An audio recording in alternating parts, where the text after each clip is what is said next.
اللہ تعالیٰ جس کو چاہتا ہے زیادہ روزی دیتا ہے. امیر ہونا کوئی بڑی بات نہیں. اللہ دیتا ہے, اللہ چھین بھی لیتا ہے, اور جس کو چاہتا ہے تنگی کر دیتا ہے. جو غریبی ہونا اس پر ندامت بھی نہیں کرنا, کیونکہ اللہ جس کو غریب رکھنا چاہتا ہے اس کو غریب رکھتا ہے. تو غریب آدمی امیر آدمی سے کوئی مطلب نہیں.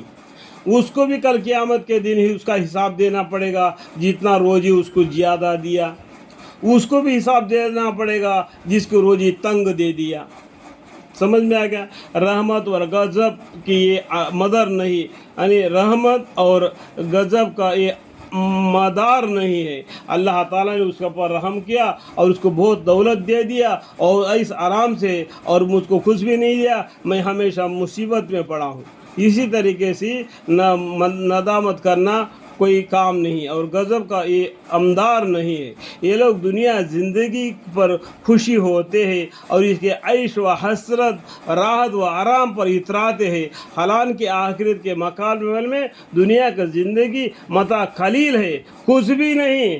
چند روز زندگی کے دن کا کاٹنا ہے, جس طرح بھی گزر جائے. یہ دنیا کا زندگی کس طریقے بھی گزر جائے, دنیا کی زندگی کسی طریقے سے کاٹنا ہی کاٹنا ہے. جتنا ہم کو اللہ تعالیٰ نے زندگی دیا ہے وہ زندگی تو گزرنا ہی گزرنا ہے. چاہے امیر ہو کے گزارے, چاہے غریب ہو کے بھی گزارے, گزر تو چلے جائے گا. اللہ کے یہاں جو نیکی جو بھیجو گے وہی تمہارے کام آئے گا. جو پیسہ تم کمایا تو اس کا حساب تم کو دینا پڑے گا. جو غریب آدمی کو حساب کم ہوگا اور امیر آدمی کو حساب زیادہ ہوگا. سمجھنے کی بات ہے کہ نہیں؟ اللہ تعالیٰ جس کو چاہتا ہے زیادہ روزی دیتا ہے اور جس کو چاہتا ہے تنگی کر دیتا ہے. رحمت اور غضب کا یہ آمدار نہیں. یہ لوگ دنیا زندگی پر خوشی ہوتے ہیں اور اس کے عیش و حسرت و راحت و آرام پر اتراتے ہیں, حالانکہ آخرت کے مقابل میں دنیا کی زندگی ایک متاع قلیل ہے جو کچھ بھی نہیں ہے. چند روز زندگی کے دن کاٹنے ہیں, جس طرح بھی گزر جائے. اللہم اغفر لی. اللہ تعالی ہمیں اور آپ کو ان باتوں کو, قرآن کریم کے آیتوں کو سمجھنے کی توفیق عطا فرمائے. یہ بات نہیں کہنا کہ قرآن کریم کے آیتوں کو سمجھنا بڑی مشکل کی بات ہے. یہ لوگ مدرسہ میں پڑھے ہوں گے, کوئی استاد کے پاس پڑھے ہوں گے, وہی قرآن کو سمجھ سکتا ہے. اس بات کو آپ نے پیچھے رہنے دو.